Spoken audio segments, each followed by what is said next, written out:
So we are installing a new media filter cabinet for both of them, Charlie. We're doing one today. Okay. This is why we're replacing it.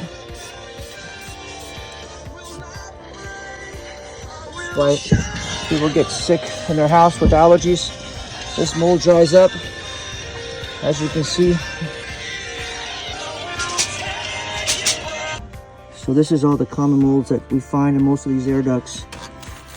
You can see, very flaky. That's why we clean them.